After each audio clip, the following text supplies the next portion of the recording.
Ito ang mainit na balita na dapat malaman at mapanood ng taong bayan at pinag-uusapan ngayon sa mundo ng social media na tila ayaw ipalabas ng bayarang media. Vice President Sara Duterte matapang na nagsalita at AFP tila pumanig na di umano kay Vice President Sara Duterte. Ating alamin. Pero bago natin simulan ang balitang politika ngayon sa Pilipinas, kung ikaw ay bago pa lamang sa aming channel, ay please huwag kalimutang mag-subscribe at i-click ang notification bell. Huwag din kalimutang mag-like para mas maging updated ka palalo sa lahat pa ng bago naming mga upload. Kamakailan nga lamang nag-trending sa social media matapos ang mga naging tila patutsada at mensahe ni VP Sara laban sa Marcos administration sa tila mga kapalpakan nito at kung gaano na lamang siraan ang pamilyang Duterte para lamang di umano manatili sa kapangyarihan habang buhay. At kung ating matatandaan kamakailan, kwinisyon ng mga kritiko ni VP Sara ang dami ng mga kapulisan at sundalo na nakatalaga dito. Ngunit sa pagkakataong ito ay tila pumapanig na di umano ang ating mga kapulisan at kasundaluhan kay VP Sara Duterte. Dahil dito, ibinalik na ng PNP ang security ni VP Sara at ayon pa sa AFP, walang nakikitang problema sa usapin ng pagpili ni VP Sara sa kanyang magiging security. At ayon pa sa AFP, buhay ng pangalawang pangulo ang nakataya dito. Ipinaliwanag rin ng AFP ang 400 na security detained ng Vice President Sara Duterte na tila pilit namang kwinikwestiyon ng mga kritiko nito. There's no imminent threat to our Vice President. On the side of the AFP, because the Presidential Security Command is under the umbrella of the AFP, of course we'll be performing our mission of protecting our VP. Matapos lumabas ang balitang ito ay hindi naman nakapagpigil ang taong bayan sa mundo ng social media na magbigay ng kanilang mga komento at hinaing sa usaping ito. At ayon pa sa kanila, hindi dapat masayang ang pinaghirapan ng mga AFP at PNP para mapanatili ang kaayusan at katahimikan ng ating bansa. Huwag niyong hayaan na malubog ang bansa sa kamay ng mga adiktos at maubos nila ang kaba ng ating bansa. Kawawa ang bansang ito at maging ang mga kabataan at mga profesional na nalulong sa pinagbabawal na gamot. Yung mga sumasang-ayon sa kanilang ginagawa, malamang ay malaki ang pakinabang sa posisyon na naibigay sa kanila. Kaya naman tikom ang bibig na nabusalan at natakpan na ng kanilang mga mata. Isalba niyo ang mga taong matitino na mabibiktima nila para mabigyan. Yes, men in uniform, sama-sama sa tunay na unity. Team Maisog, laban, kasama ang bayan nating mahal. Support VP Sara. Walang ibang magtatanggol sa mga Pilipino. Kung di magkaisa po tayong lahat, labanan ng mga taong manlulupig sa ating malayang pamamahayag at kapayapaan ng ating nag-iisang inang bayan. Wala naman pong ibang pagmamalasakit sa mga Pinoy, kundi tayo-tayo rin po. Men in uniform, mga matalino sila. Ramdam nila ang tunay na VP Sara at kay PRRD, lalo na ang men in uniform, sinumpaan nila ang protektahan ng ating bansa at Pilipinas. PRRD, go! Senator Bongo at Senator Bato, kakasuhan. Pero may problema. Yan po ang pag-uusapan natin. Kakasuhan sila, pero may sabit. Itong pautot ng Quad Committee, Quadcom. Ididemanda si PRRD. The House Quad Committee has formally recommended the filing of charges against former President Rodrigo Duterte, Senator Ronald De La Rosa, Senator Bongo, among other personalities for alleged crimes against humanity in relation to the Crimes against humanity. Crimes against humanity. O yan. Yun po ang ikakaso at irerekomenda dito kay PRRD, Senator Bongo, at Senator Bato. war on drugs. Earlier during the final session day of the year, Quadcom lead chair Robert Ace Barbers presented their Ayan. Si Ace Barbers pa. Okay. Ito talagang Quadcom. Talagang naghahanap kayo ng gulo. Okay? Nakikita naman natin. Natatakot na ang iyong mga kasamahan. Wala nang ang gustong pumirma sa impeachment. Tapos kayo talaga naghahanap kayo ng gulo, pagkatapos sisimulan ninyo, gaya ng sa impeachment, sisimulan ninyo yung pagkalkal kay VP Sara, sasabihin ninyo na ito ay impeachable offense, etc., etc., lahat ibabato nyo na sa kanila. Ang dulo, wala. Anong nangyari sa inyo? Mr. Announcement, Hindi naman natutuloy, di ba? Announce kayo ng announce. Eto na naman kayo, mag-a-announce na naman kayo. Irirekomenda nyo. Eto si Barbers, puro rekomendasyon. Di ba? O, anong una niyang ginawa? O, eto ha. Huwag ka magagalit, Senator, ikaw, Senator tuloy. O, Congressman Barbers, di ba merong nababalita? Hindi ko po sinasabing totoo to o hindi totoo. Nasa husgado ang desisyon, hindi para sa akin ang maghusga. Pero may nababalita na may mga involved sa mga kamag-anak mo na di umano sa droga at nahuli ng mga pulis. Di ba? Anong ginawa mo? Nirekomenda mo sa NBI na imbestigahan to. Pinahahanap mo yung mga nagbabalitang vloggers. Di ba? Ganyan ang gusto nyo, puro magrekomenda eh. Pero teka muna, Barbers, sana instead na nirekomenda mo na imbestigahan to ng NBI, sana ni-research nyo kung sino-sino to mga vloggers na ito kaysa announce kayo ng announce. Kasi ang datingan, pag announce kayo ng announce, puro lang pananakot. Di ba? Ako hindi ko nga binalita yun eh. Pero napapanood natin yun, nababalitaan natin yun, nilabas ng media yun. Anong ginawa mo, Barbers? Imbis na itinanggi mo. Kasi kung hindi naman totoo, at politiko yung mga kamag-anak mo, kung hindi totoo, sana tinanggi ninyo na hindi kayo involved sa droga. Anong ginawa mo? Pinaiimbestigahan mo yung nagbalita. Sabi nga ika nga, don't kill the messenger. Ibinalita ng ibang vloggers eh. Hindi po ako kasama doon ha. Pero kahit hindi po ako kasama doon sa nagbalita, hindi po tama na paiimbestigahan nyo sa NBI. Tingnan nyo muna, may katotohanan ba yung sinasabi ng vloggers? Kung may katotohanan, bakit nyo paiimbestigahan sa NBI? Kung wala namang katotohanan, di sana itinanggi nyo. Lagi kayo nandiyan dyan, may mga privilege speech kayo, nasa TV kayo, may press con kayo, meron kayong quadcom. Ibalita ninyo. Itanggi ninyo, di ba? O ngayon, meron ka na naman irirekomenda. O nakasuhan, itong sila PRRD, si Senator Bongo at si Senator Bato. Teka muna, Senator Congressman Barbers. Natatawa na lang kami eh. Ang dami kong natatanggap na mga komentaryo. Hindi nyo ba nababasa? Of all people, ikaw pa magre-recommenda niyan, meron nga kayong dawit. Hindi ko sinasabing totoo to o hindi. Pero may anomalya eh. May alingas-ngas, may usok, ni hindi mo nga tinatanggi. Halimbawa, sinabihan ka, ikaw ay bangag, ikaw ay adik. Halimbawa lang ha. Hindi ko sinasabing totoo. Halimbawa lang. Tapos ikaw pa magpapaimbestiga, ikaw nga may anomalyang droga. Itanggi nyo muna. Yun po ang punto ron, itanggi nyo. Kung hindi totoo, hindi totoo. Itanggi nyo, pakita kayo ng proof sa media. And nagalit kayo doon sa vloggers na nagbalita nun. Ano ba naman tayo? So pag kami nakita yung mga vloggers na masama, tumahimik na lang. Sambahin kayo. Dilaan ng puwet nyo na parang mga tuta. Ganun ba? Hindi naman dapat ganun. Tapos may gana pa kayong paimbestiga na crimes against humanity, yung war on drugs ni PRRD, may droga na naman. Sir, nagtatanong lang, huwag ka magagalit. Ba't magalit na galit kayo sa drug war ni PRRD na dati naman ay hindi? Dati naman ay gusto nyo si PRRD. Sir, bakit galit na galit ka at 10 ng iyong mga kasama sa war on drugs ni PRRD? Diba? Sana siguro, kung kayo galit na galit sa droga, pa-drug test muna kayo. Lalo na yung may mga ano dyan, yung may mga anomalya. Again, hindi ko sinasabing totoo. Pero syempre, kung may usok, may sunog. Diba? Patunayan nyo yung sunog na yung galing sa barbecuehan. Hindi na susunog na droga. Ganun lang kasimple yun eh. Bago kayo paimbestiga ng paimbestiga, recommend dito, recommend. Alam mo yung parang ano, si Raulo nagre-recommenda na itong taon to dalhin mo sa mental. Parang ganon. Di ba? I mean, locus talking. I'm not saying na gumagamit po kayo o bangag kayo. Hindi ganon. Sana lang itinanggi nyo muna na hindi totoo. Walang nadinig ang taong bayan na hindi ito'y totoo eh. Hindi nyo itinanggi. Pinaimbestigahan nyo lang sa NBI. Oh, di ba? Dahil hindi na epektibo yung impeachment. Punta naman kayo kay PRRD ngayon. Di ba?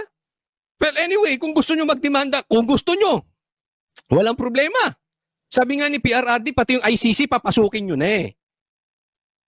Ako, galit na galit kasi na ang taong bayan sa announcement nyo ng announcement. Tapos hindi nyo naman tinutuluyan. Di ba? Tigil nyo na yung hearing dyan sa Quadcom patungkol sa Duterte. Move on na kayo. Pag may time, move on din. Tapos, demanda nyo na. Gusto mo, tatlo-tatlo kada araw, i-demanda nyo si PRRD. Gusto nyo rin, i-impeach nyo si BP Sara araw-araw. O, di ba? O gusto nyo, papuntahin nyo rin 3 times a day ang ICC, walang problema. Basta totoo. Huwag yung nananakot kayo, inire-recommenda namin sa NBI, inire-recommenda namin sa Korte, inire-recommenda namin sa DOJ, ay, pwedeng papasok ang ICC, impeachable offense. May natuloy na ba? Nga. Wala natutuloy di ba? Yun ang nakakaasar. Ginagawa nyong trial by publicity. Ano, para siraan lang sa publiko sila Duterte. Lahat po ng Duterte. Simula kay PRRD, BP Sara, etc. Pati nga si Pulong, dinadamay nyo na eh. Pero pagka talagang seryosohan na, takot naman kayo magdemanda. Takot naman kayo mag-impeachment. Diba? Ito parang naaalala ko yung mga kaibigan ko before. O pagdating sa sa basketball, usapang basketball tayo ha. Pagdating sa limahan, ang galing mag-basketball. Pag sa liga na, nervyoso. Pag totohanan na, salita, may referee, nervyoso na. Pag laro-laro, ang tatapang. O, ganyan kayo. Mahilig kayo mag-announce, pero pag totohanan ng demanda, pag totohanan ng impeachment, pag totohanan ng ICC, patungkol sa Duterte, duwag kayo. Wala pa nga pumipirma sa impeachment eh. Tama or tama-tama. O, di ba? Progress report. Among its contents was the case filing recommendation. According to Representative Barbers, witness testimonies corroborated by evidence. Natatawa ako pag talaga si Barbers pa talaga. Ay, naku, pag yung babanggitin. Ha? Ito yung muka. Yan 7 na yan. Kulang dyan sinong kulang dyan? Sino kulang dyan? 7 yan eh. Oo. Yan. Yan ang tagatahol ni Tamba. Isang pulis na umaalyado di umano sa isang NPA, na isang pastor na may anomalya din sa kung ano-ano. Party list dito, party list doon. Yung mga hindi naman kilala yung iba dyan dati eh. 2 lang ata kilala dyan eh. Panahon ni Tamba, bakala mo hari ng Pilipinas itong 7 ito. Di ba? Kung mga asta itong mga ito, akala mo Diyos. Lalo to si Abante, preach pa ng preach ng Bible. Dinamay pa yung simbahan niya na ibinoto raw si PRRD, itinanggi siya tuloy. O hindi naman daw. O di pahiya ka ngayon. Di ba? Fake news ka, Abante. Revealed a system that allegedly incentivized the killing of drug suspect, a system allegedly modeled after the so-called Davao template and replicated nationwide. Following the presentation of their initial Ang tagal na yan, pustahan tayo, wala na naman mangyayari. Nag-announce na naman sila. Maana kay Boying tong mga to, Mr. Announcement. committee report, the House as a whole has adopted it. Alam mo totoo niyan, PRRD, matindi ka talaga. Tindi ng karisma mo, PRRD. May edad na yan ha, partida. Alam mo kung ba't walang nangyari-yari dyan sa mga yan? Takot kay PRRD. Yan ang totoo dyan. Takot kay PRRD.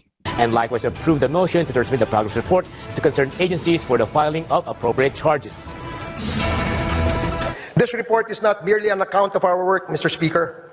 It is a solemn commitment to uncovering the truth, upholding justice, and crafting meaningful... Nax! Ang linis! Ang linis! Ang linis! Ang linis! Ang linis ni Barbers. Ang linis ng gupit mo. Gupit barbero. Hindi ba kayo natatawa sa nangyayari sa Pilipinas? Child abuser. Convicted child abuser. Korte po nagsabi, nagpakulong ng abogado. NPA, nagpa-contempt ng general. May anomalya yung mag-anak. Di umano ha? Hindi pa nga nila sinasagot kung totoo, hindi eh. May anomalya sa droga, nagre-recommenda laban dun sa war on drugs.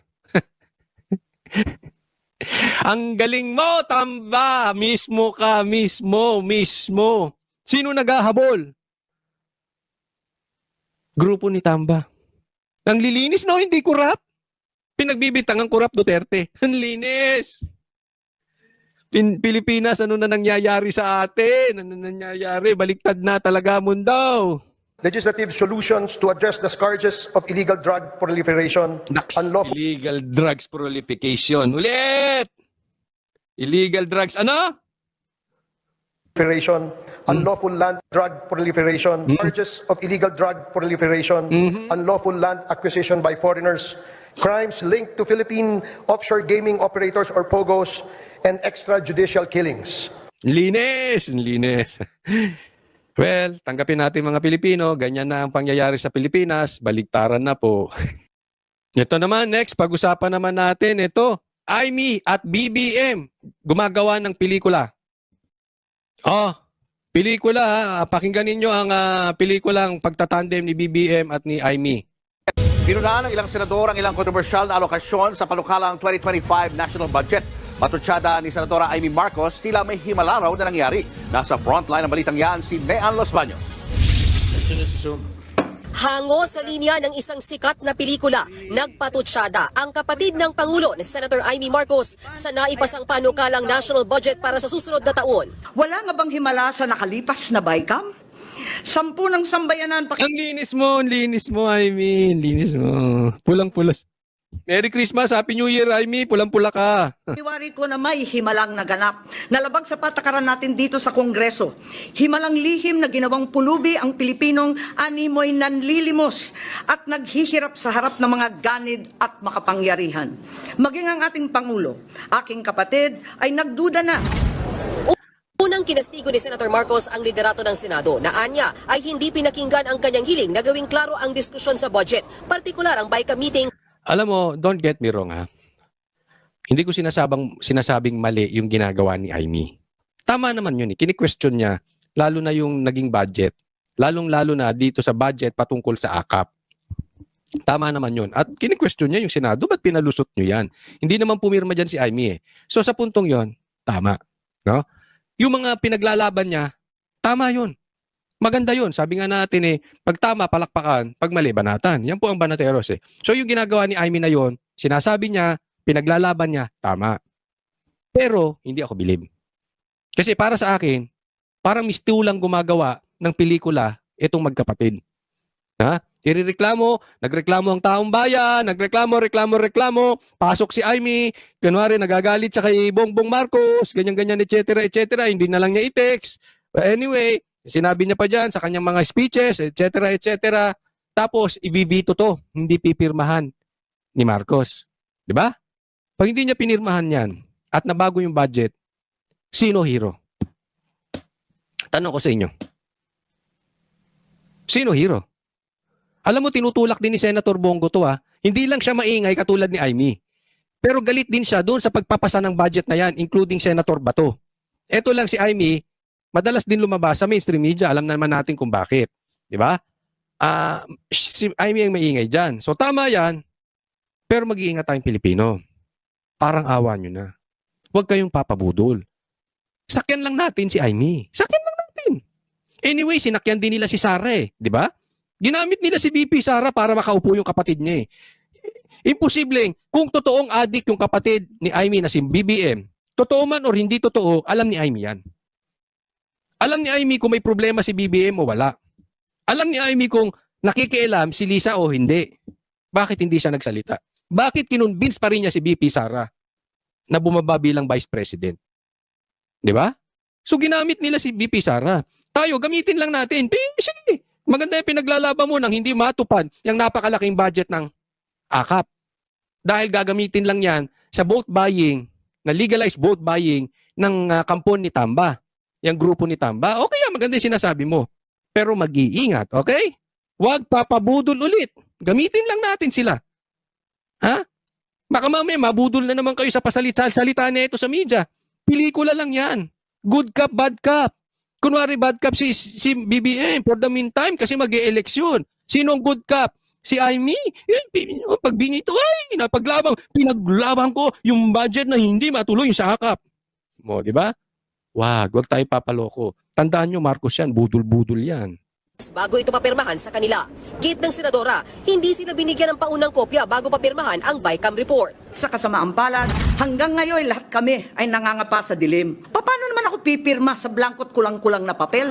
Tama naman si Aimee doon. Sinita ni Senator Marcos ang lumusot na higit 1 trillion pesos na budget ng Department of Public Works. 1 trillion, oh. Oh, samantalang DepEd, wala. Ay binawasan. Tapos yung PhilHealth, wala. Works and Highways o DPWH. Kinwestiyon din ng senadora ang mas malaking pondo na ibinigay sa DPWH kesa sa sektor ng edukasyon na paglabag daw sa konstitusyon. Tama, Laking mali gulat yun. din daw ni Senator Marcos ang paglusot sa BICAM ng pondo para sa ayuda para sa kapos ang kita o AKAP na una nang tinanggal sa Senado. Ayan ba ang himala? 26 billion na panakip butas, 26 billion na dapat sana ay lunas sa 26 billion Billion. We are talking about billion dyan sa AKAP na yan. 21 billion dyan sa kampo ni Tamba. 21 billion as in B. As in bangag. Billion. halip ay inutas-utas. Saan mapupunta yan, di ba? Iisa lang daw ang basa ni Senator Marcos. The drastic cuts in priority programs and the realignment to unnamed, mysterious infrastructure VIP projects, as well as the politicized social protection will be perceived in a brutal election year as simply vote buying. Ngayon, kasi pa-election sa 2025, so may ayuda. Saan ibibigay itong ayuda? Bukod doon, may AKAP na may AX pa. Ito naman daw doon sa may mga trabaho. Di ba? Ginagawa natin alam mo, ang ayuda, limos yan. Ginagawa niyong pulubi ang bansang Pilipinas. Ginagawa niyong pulubi ang mga Pilipino. Ganito rin ang sentimiento ni Senate Minority Leader Coco Pimentel sa pagpapalusot ng BICAM sa AKAP funds. Kasama ng Senado sa maling programa. May mali. Hindi ko naman maintindihan sa Senado. Alam mo, okay lang yun sa Kamara eh. Alam naman natin yung karakas ni Martin. Siyempre, hawak niya yung Kamara, di ba? Alam naman natin yung galawan dyan. At especially, karamihan dyan, re-electionist. Kasi 3 years lang sila eh. So, lahat yan, tatakbo ulit sa 2025, kailangan nila yung budget. Nauunawaan naman natin yan. Hindi ko sinasabing tama Alam naman natin yung galawan dyan nila Martin, yung kampo niya. Pero ba din naman Senado? Nabigyan lang kayo ng 5 bilyon. Nagsipirma naman kayo. Something is wrong. Nagpasalamat naman si Senator Marcos na ipinagpaliban muna ng Pangulo ang pagpirma sa panukalang 2025 national budget. Nanawagan na ako sa aking kapatid, ang ating mahal na Pangulong Bongbong, na kung mahina ang aking boses mag-isa, ngayon nawa ay marinig mo ang sama-samang sumamon ng taong bayan. Sinong bida? Sinong bad cop? BBM. Good cop? Palakpakan, wag. Hindi. Tama, palakpakan. Pero wag iboto, ha? Mag-iingat. Si Marcos yan. Hindi kailangan pang umabot sa veto, kundi ibalik na lamang sa BICAM. Huwag na munang pirmahan hanggat di pa nasasaayos muli nating mga mambabatas.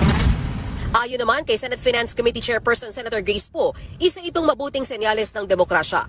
May kapangyarihan Gumaganyan kapag Grace Poe Piatos. Baka ikaw si Grace Poe Piatos. Hindi baka ikaw si Mary Grace Poe. Bigla naman, yan ang demokrasya. Sinasasabi nyo lang yan kasi pumuyok ang taong bayan. Di ba? Alam nyo, eto yan Huwag nyong kakalimutan. Nadidinig tayo. Nagsisiurong. Yung impeachment, wala na. Asa na yung impeachment? Nga na. Magpapasko na. Wala pa rin. ICC, magpapasko na. Wala pa rin. Di ba? Ano na sila eh. Eto, hindi na rin pipirmahan ni Marcos. Ipapagpaliban. Di ba? Yung sigaw nyo sa social media, kala nyo hindi dinig yan? Kahit hindi kayo vlogger, isigaw lang nyo ng isigaw sa Facebook, sa YouTube, sige lang, bakbakan nyo. Kasi tinan nyo,